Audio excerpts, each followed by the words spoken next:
We're so excited to have you here today. So we are going to start. If you haven't been to a CMP research webinar before, they're pretty fun. We try to keep it to 45 minutes, give you all an opportunity to get to your next meeting on time. We'll talk through, if this is your first CMP research webinar, we'll talk more about CMP research as well. And then we'll get into the fun part, which is the material and the discussion. So thanks to everyone who joined and introduced themselves in the chat box. We have Florida, Toronto, Dallas, Pennsylvania, Chicago, Pakistan, which is amazing. I don't even know what time it is for you. Atlanta, Utah. So a really, really great representation. And we're looking forward to diving into the material today. So hopefully you can all hear me and see my screen. If at any point you have trouble with that, please just let us know in the chat box. You can message hosts and panelists directly, and we will do our best to troubleshoot that. The topic of our webinar today is winning C-suite support and quantifying ROI for CX investments. Try to say C-suite support 5 times fast. It's pretty tough. So hopefully I don't stumble too much. But that's our topic at hand. We'll talk more about why we selected this topic, but first we'll do introductions, we'll do a quick overview of what is CMP research. We'll spend the bulk of our time on the material that we've prepped for you today. We will dedicate some time toward the end for Q&A, but I also encourage you to submit questions in the chat box as we go. I try to do a pretty good job of keeping my eye on that chat box. So if we don't get to your question in the session, we will follow up with you directly. And then of course, we'll wrap up. Some goals for today. We, of course, as always, want to help you gain insight and use data from CMP research to help strengthen your business cases and help you feel more informed and secure in your decisions at work. We want to help you compare to peers. So in the chat box today, we'll have some discussions. You'll hear what your peers are doing. The material will show you what your peers are doing. And ultimately, we want to help you uncover solutions or walk away from the session with new ideas on how to approach the topic at hand, which today, of course, is new ideas on how to help you quantify CX impact, build business cases, compel cross-functional stakeholders for CX investments. If you have another goal or another intention for today, please drop it into the chat box. It's always helpful for us to see what everyone is looking to get out of the session today. It helps us kind of flex where we spend more time and where we spend less time. As far as me, your main facilitator for today, my name is Nicole Kyle. I'm the MD and co-founder of CMP Research. I'm one of our analysts here, of course, as well. I'll be your main facilitator for today. We do have other members of the CMP Research team on the line. We have Jordan Savoder. He's a fellow analyst and also our quant research lead. We have Bruce Hedrick, who many of you recognize if any of you are CMP certified on the line and attending today's webinar for your PDUs. Bruce runs candidate success for us. And of course, we have Carrie Simon as well. So there's many of us in the line today from CMP Research. I'm going to be your main facilitator, but Jordan might jump in a little bit later with some ideas. If you have not heard of CMP Research before, or if you're not super familiar with us, we are the research and advisory arm of CMP. CMP, of course, is the main organization, has 3 divisions: events, digital, and research. We are the research and advisory division. We advise clients on employee experience, customer experience, tech and partnerships decisions, and organizational structure and KPIs and strategy. I'd say what we're talking about today probably kind of draws on all 4 of those boxes. But it's, we're really focused on advising both practitioners. So from a practitioner perspective, that's CXOs, heads of customer contact, heads of customer care, and also focus on supporting solution providers. So some of you on the line might be a practitioner, you might be on the solution provider side. If you are a solution provider, our advice is really tailored toward buyer insights, competitive intelligence, and go-to-market support. And if you're a practitioner, we really focus on providing you with the research across those 4 yellow boxes and advising you on how to put that research into practice and use it in your everyday. So that's who we are and what we do. In case there are any questions or confusion about this, CMP is CCW. I know a lot of us on the line have been to Customer Contact Week and attended.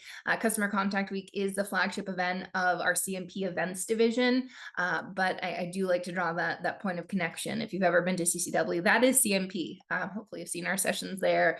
Our research kind of feeds that whole conference agenda, and it's one of our favorite times of the year when we go to CCW Las Vegas or Nashville or Orlando. So that's us. But let's get into the material for today. So our topic at hand, right? Influencing the C-suite, quantifying impacts from CX investments, right? Well, I wanted to start off by defining the C-suite. So what does that mean? And for some of us, it might be obvious, but I really just wanted to ensure that we're all on the same page here. The C-suite are the executives that CX and customer contact leaders and execs most often need to influence, partner with, and potentially get sign-off from for new investments or for new initiatives. Now, I should say here, depending on your organization, CX and customer care, CX and customer contact might be part of the C-suite. It might report into the C-suite. It might be, one click down. It does depend. But what we hear consistently from customer contact and CX leaders is that the types of executives we're partnering with, we're influencing, and we, potentially need to get buy-in from, that's the CFO, right? That's the CIO, CTO on the IT side, the COO. The CHRO, head of HR. We'll often hear kind of in parallel as we think about like the COO, for example, that can be a really common reporting line for customer contact or customer care or CX. Likewise, we'll hear from other practitioners we talk to. Maybe it's not the CHRO so much that we have to influence, the head of HR, but it might be a central head of L&D, learning and development, who might be part of the CHRO's organization.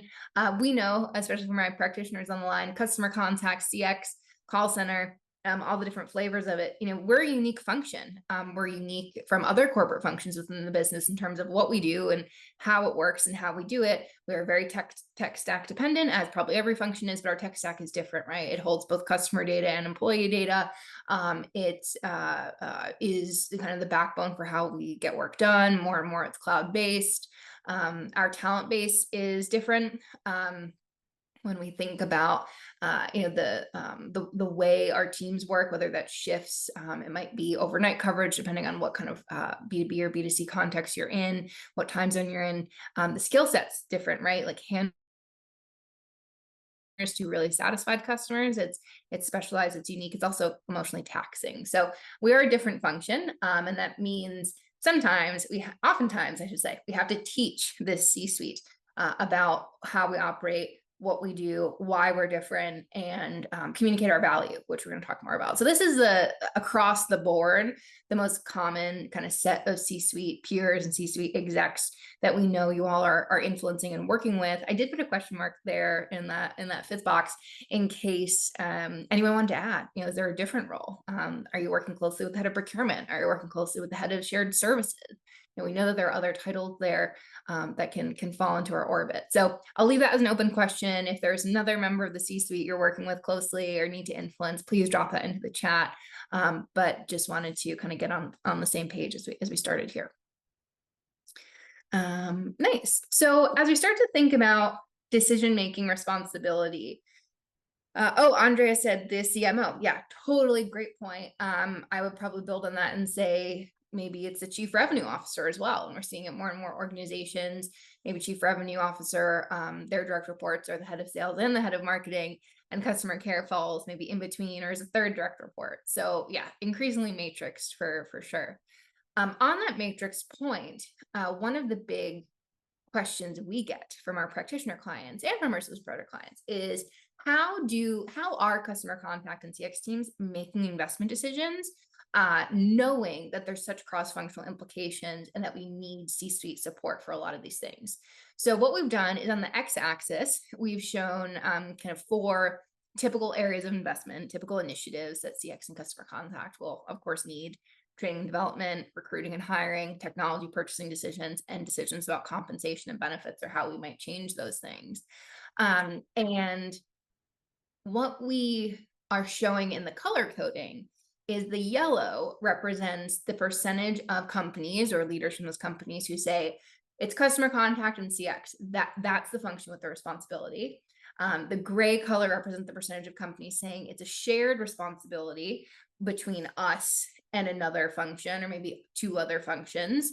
And then there's the darkest gray, which represents, the percentage of companies who are saying it's an entirely other function, like customer contact and CX might influence, but the ultimate responsibility for the decision falls to another function like HR, IT. So take the first two kind of sets of blocks for training and development and recruiting and hiring. You've got a trend here, which is that most organizations, it's either the sole responsibility of customer contact and CX, or it's shared. And I think that makes sense. Like certainly when we think about partnership with HR, like training development, L&D, central teams, a lot of practitioners we work with, they have their own homegrown L&D teams that then maybe have a liaison relationship to central L&D and vice versa. So not surprised to see 65% of organizations having sole responsibility within customer contact for training and development, 29% shared. As we start to get into recruiting and hiring, this is where things become a little bit more shared than solely customer contact and CX. So 52% of organizations saying it's a shared responsibility with other functions. Again, we as researchers, we were expecting to see that in recruiting and hiring decisions, certainly in terms of where you're recruiting from, what your hiring practices look like, what your recruiting practices look like. For a lot of reasons, that has to be done in close lockstep with HR at most organizations. But we should say 45% of organizations is the sole responsibility of customer contact and CX. Those functions may be operating more autonomously, which is interesting. Now, where we get into these other two things, we start to see, so for technology purchasing decisions and compensation and benefits, that's where the percentage of companies who leave those things as the sole responsibility of customer contact and CX, that shrinks. So only 31% of customer contact and CX functions have sole responsibility for their tech stack. 58% it's shared, and 9% it's out of their hands. So for the 9%, and some of that 9%, are our clients, we're really helping them work on how can I communicate the value of customer contact and CX to the point where I have more of an equal seat at the table, because this like inheritance of tech stack from IT is really painful for me and my organization, because we know customer contact the best. So we'd be better at like leading the requirements, gathering initiatives, and so forth. So that's a real sticking point. And then lastly, in compensation and benefits, it's another big one where it's a little bit less urgent now because hiring has kind of in customer contact stalled a little bit, as you're going to see on some future slides. But 34% of customer contact organizations are not responsible. It's another function entirely that's responsible for compensation and benefits. Not the end of the world for a couple reasons, that we'll talk about, but it's an interesting kind of split. So hopefully that's helpful. And I would love to maybe see in the chat box if anyone has different experiences or this resonates, but wanted to share that as we start diving into the C-suite a little bit more. So as we think about the state of the C-suite, and in particular, the state of the customer contact and CX executive when they're dealing with the C-suite, when we're dealing with the C-suite, I like to bring up this slide. If you've been on prior webinars, you've probably seen it before, but bear with me. Every year, CMP Research surveys customer contact and CX executives who are planning for the next 2 years.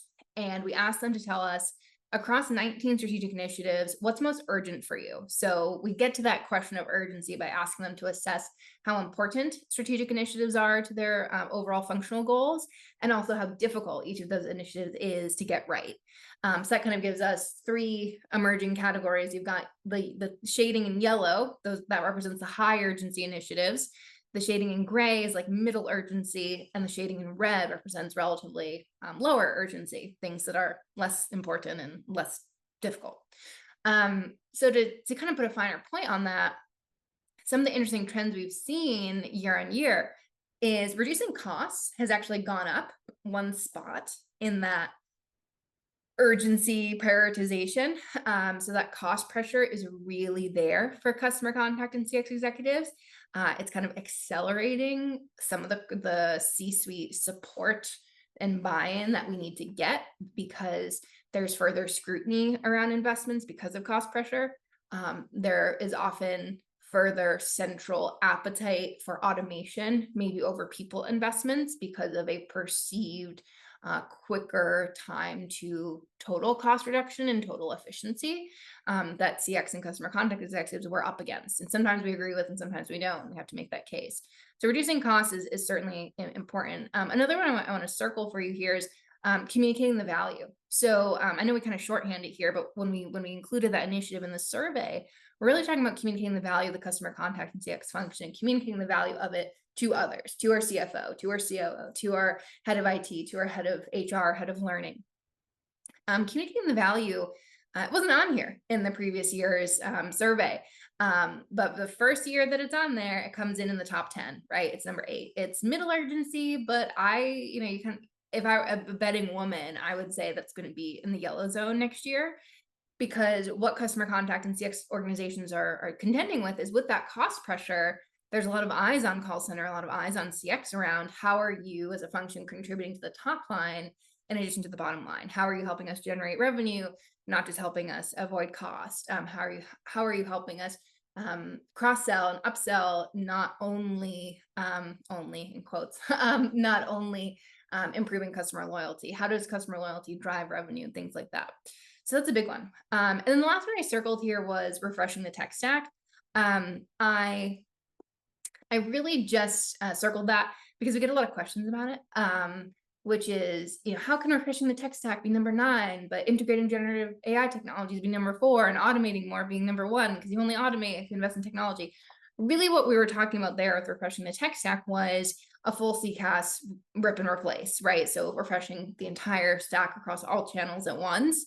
That did go down 5 spots in terms of urgency, because what we're starting to see is, while there's still, as you'll see, significant appetite for automation and tech investments, right now the customer contact and CX practitioner, you might feel this too, has less appetite for a full rip and replace. They're looking more for things they can integrate, things they can bolt on, even looking at building over buying sometimes. So really kind of interesting trends here.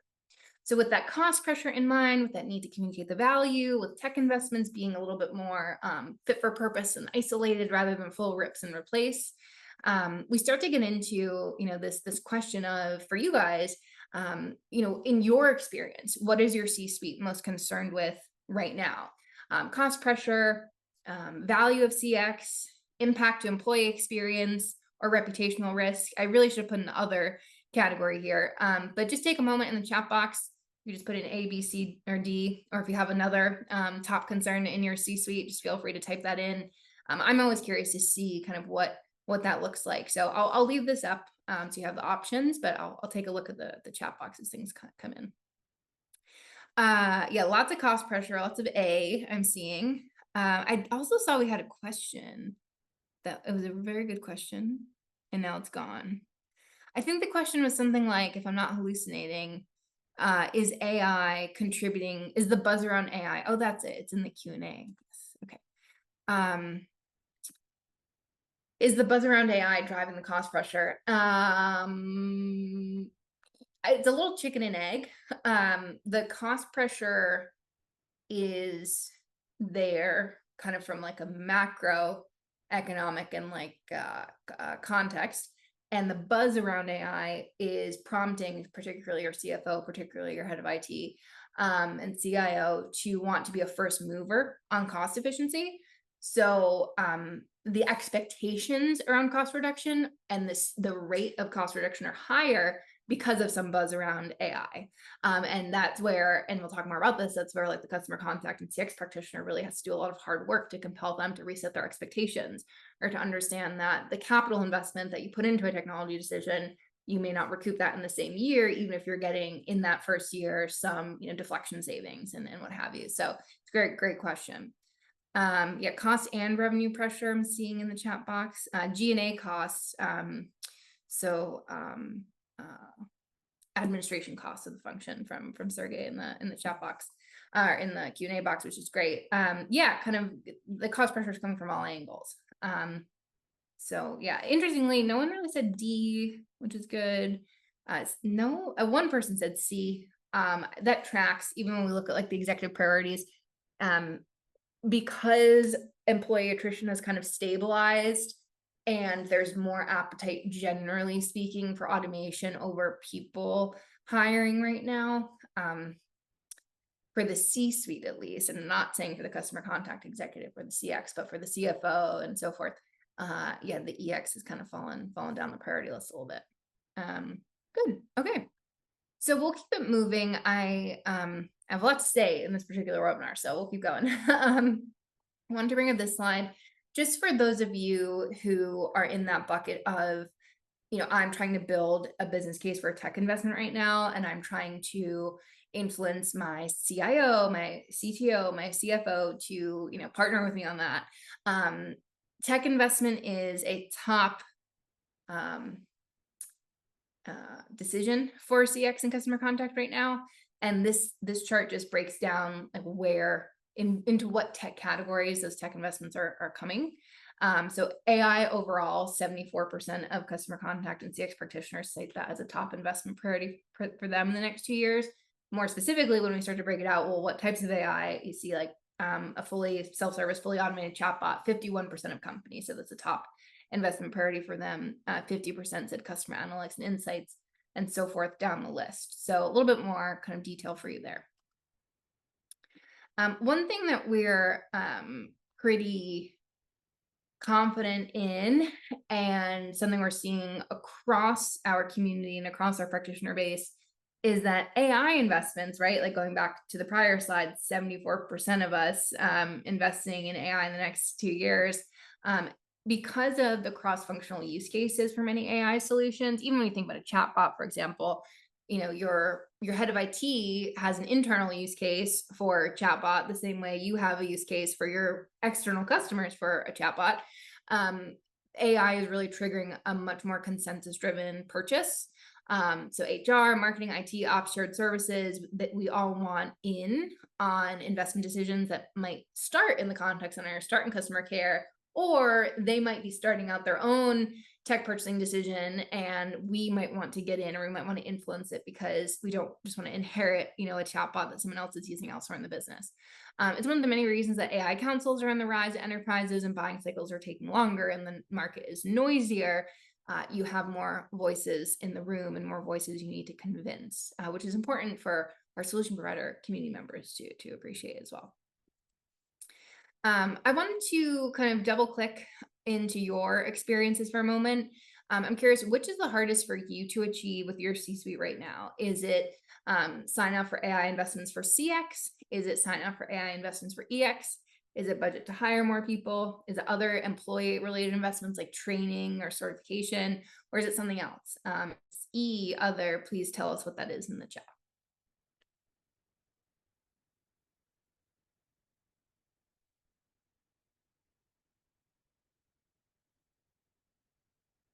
Okay, so it's a little bit more of a mixed bag on this question. So budget to hire more people, employee investments, from a couple of us, AI investments for CX from a couple of us.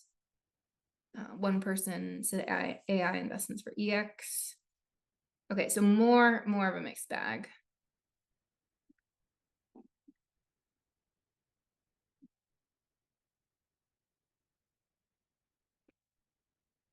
Yeah, it's kind of across the board. This is tough. As you all are kind of responding there, one thing I'd note is across our customer care, CXO kind of community practitioner base, we do see AI investments, particularly pilots, like starting on the EX side and then getting into like taking learnings from those pilots and then rolling out maybe the same tech or similar tech on the CX side.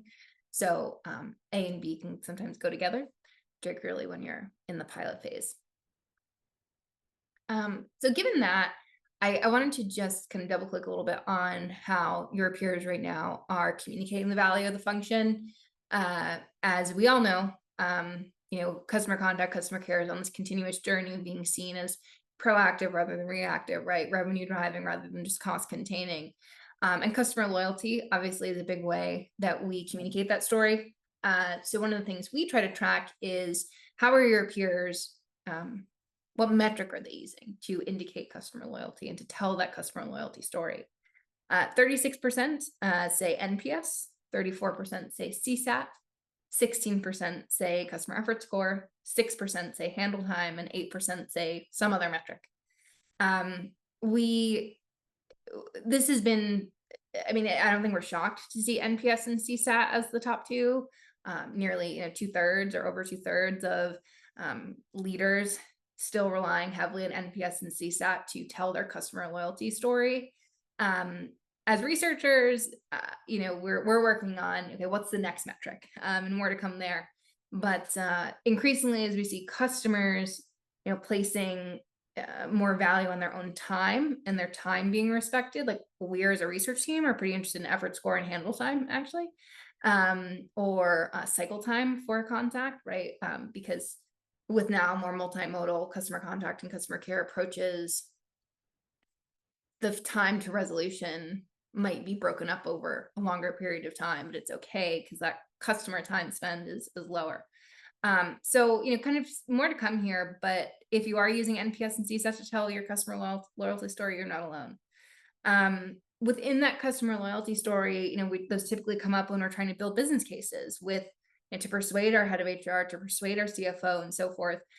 We know, and I think we all know on this webinar, data, storytelling, third-party validation, pilots are critical to successful business cases. And as a research team, we added this idea of stipulations.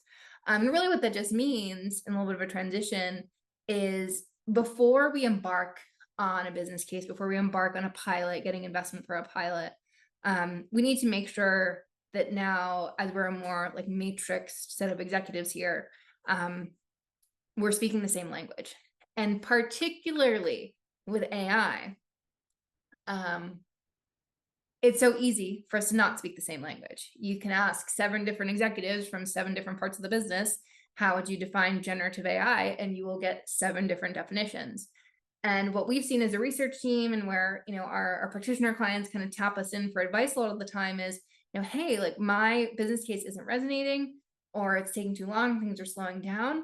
And it's because I'm having to go back and educate maybe another executive on what type of AI we're actually using. What types of models, what use case the solution actually fits. So we always encourage, at the start of this process, even, when you're just requirements gathering, perhaps bring in the necessary stakeholders. You might have an AI council already. Get on the same page about what you're talking about here: roles-based, conversational, generative, and agentic. I encourage you to use this spectrum. Feel free to screenshot it. But a big takeaway from this as well is AI really is a spectrum rather than nice and neat categories.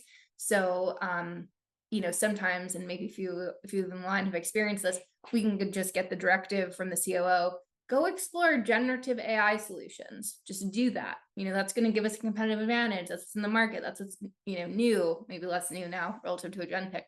But the shiny toy, silver bullet mentality never works for anyone. We really need to be more use case focused rather than silver bullet focused. So don't be biased to just think and use the spectrum to show your executives that, a generative solution isn't necessarily the best solution based on what you're trying to do. So yeah, a little bit of food for thought there. Let me check the chat box. Shar, you had a great question about metrics. I think we'll cover that a little bit more later on. And if not, we'll follow up with you one-on-one, but great question. Value enhancement, right? This idea of how is the customer service experience adding to the total value of the customer relationship, or even cross-sell and further revenue generation. I wanted to, like, the next few slides are kind of a double click into each executive type that we often have to partner and influence. When it comes to influencing the CFO or the COO, emphasizing cost and efficiency gains is obviously huge.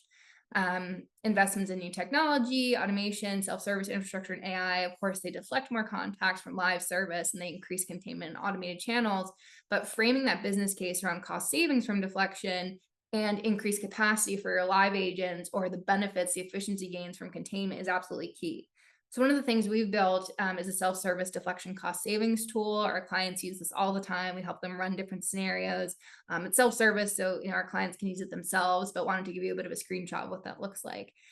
So Jordan, I believe I did make you a panelist successfully. Do you maybe want to talk the crew through this slide? Yeah. And I'll go ahead. Yeah, just this is a simple calculator. Again, we try to make this as simple as possible to understand how can improving adoption of your customer self-service show a positive ROI. So the idea here, as everyone probably heard the term deflection, when investing in self-service, if you can deflect more volume, again, calls, chats, emails away from live agents to your self-service investment, there's going to be a positive ROI with that. So the more you can deflect, the better. Obviously, there's a fine line. You don't want to have 100% deflection and have all self-service. That would obviously wouldn't be the great or wouldn't be the best customer experience. But at some point, if you're at a current rate, for example, in this calculator, we have current self-service rate at 8%. So what that means is that your self-service tools, on average, is resolving 8% of your total contacts.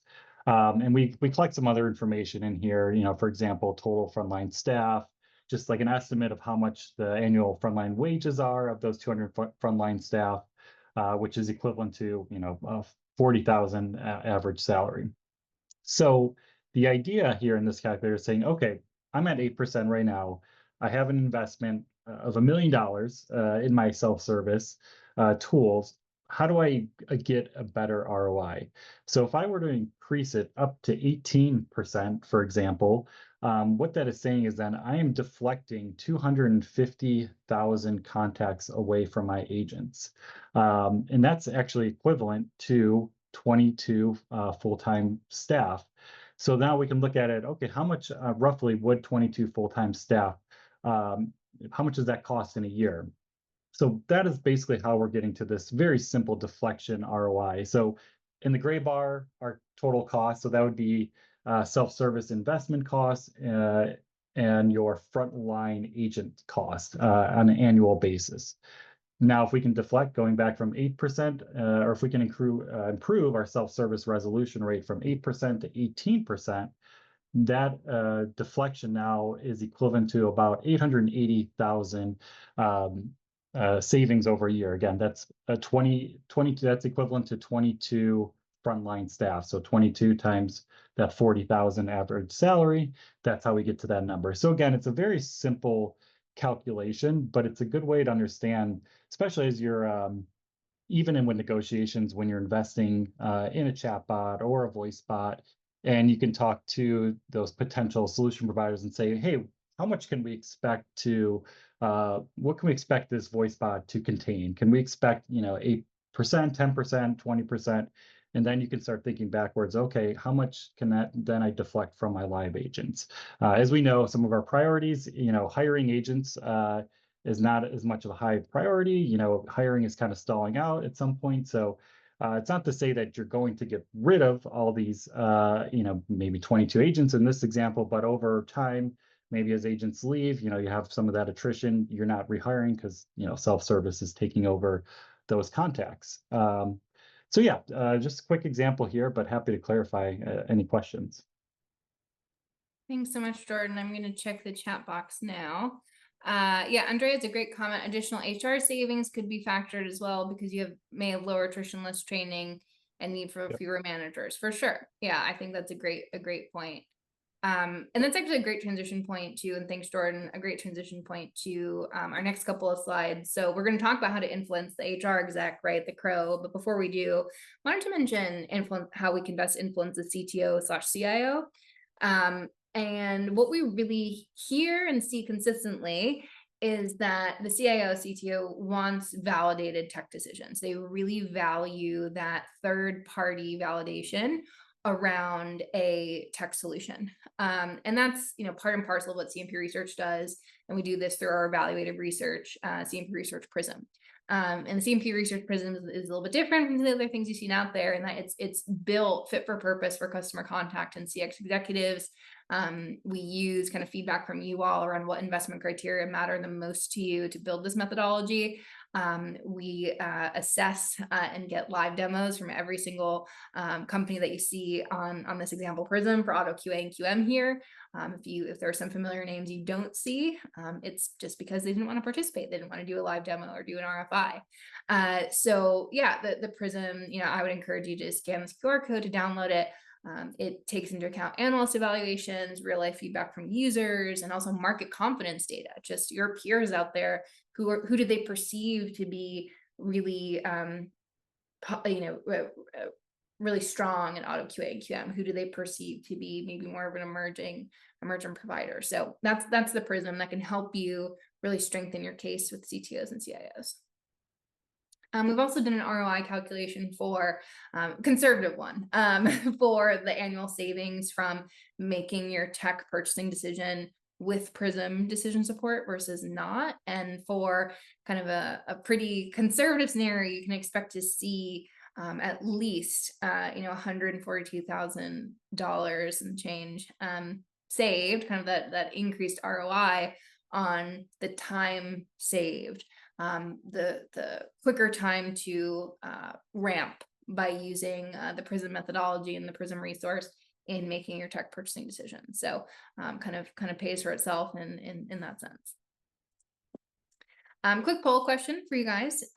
Would you like to learn more about accessing Prism to improve your ROI stories and business cases? I'll bring up this poll now, and you should see it come up in the right-hand side of your screen. As we're doing the poll, we have a couple of comments in the chat from one of you. When we have AI tools deflecting tickets and justifying it by showing how many agents' salaries we're saving due to it, puts us in a difficult position where it's hard to make a case for having enough agents actually on staff. That's a good point, right? So it's almost like that calculator does a great job of helping you get sign off for a tech investment.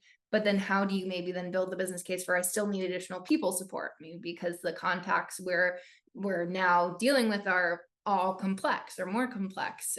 So that's a great point. Dan, some of our customers are finding a good problem as it deflects self-service. They're actually adding more customer interactions and not achieving headcount savings, but lots of other impacts. So perhaps like that again speaks to some of the softer, maybe less tangible value of customer touch points, right? So I think that's an important one as well. Thanks to everyone who did the poll question. We're going to end that for now. And then the last one just on influencing the CHRO as I start to wrap up here. We know data is really compelling to a CHRO as well, like any other executive, CFO, COO, CTO. A lot of CMP research's experience has been in understanding what drives in a positive way frontline customer contact employee experience with their role. Manager dynamic career development tools have a positive impact. Managers have the biggest positive impact, career development the third biggest, and tools kind of middle of the road there, but they all have a positive impact on an employee's likelihood to stay at the organization. What's interesting there is connecting EX and improved engagement, improved satisfaction, improved skill sets to CX is quite compelling, right?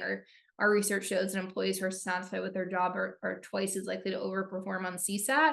And it's also helpful for a CRO, maybe a head of L&D, to understand, hey, if you're struggling to get buy-in for trainings or certifications or skill development, showing them how an engaged workforce helps the business avoid big attrition and replacement costs.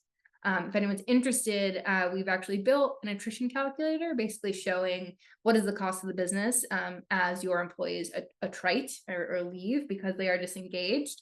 And while at some organizations that might be on the back burner right now, as a research team, we know it's important to kind of be ahead of that because even disengagement, right, is costly. So if you're interested in that, we can send that later. I should also say, our CMP certified program is a proven career development investment. Professionals who excel at CMP competencies are 3 times as likely to exceed expectations on performance reviews. So if you're looking for a training and certification, continued education investment that has, it's easier to build a business case for, I would absolutely cite CMP certified.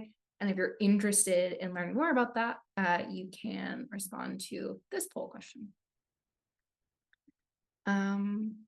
Nice. So I know we're just about at time. Do we have any other questions for the team on any material covered so far today?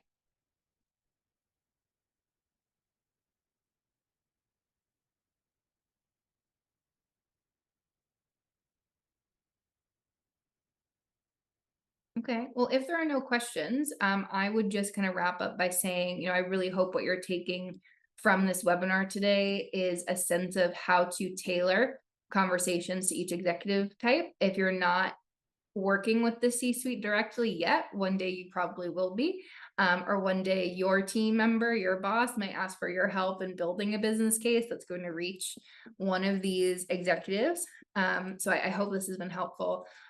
If you are an end user on the line and you're interested in learning more about how you can work with us, I'm going to put a Calendly link in the chat box.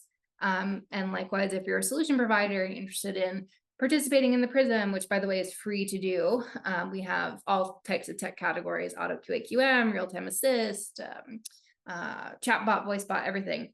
Or if you're interested in, as a solution provider, becoming a client and getting go-to-market advice, getting buyer insights, getting competitive intelligence, you can schedule a call as well.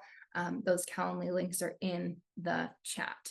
So as you kind of consider that, I just want to say thanks for being a great audience. Thanks for being engaged and giving me a little bit extra time here. I think we got to just about everyone's questions. If we didn't, I think there was one we could cover a little bit more on value enhancement. We'll follow up separately. Maybe we'll take that on board for a future webinar. So I just want to say thank you to everyone for joining today. Thanks for the questions, and you will receive the recording. So we appreciate your time.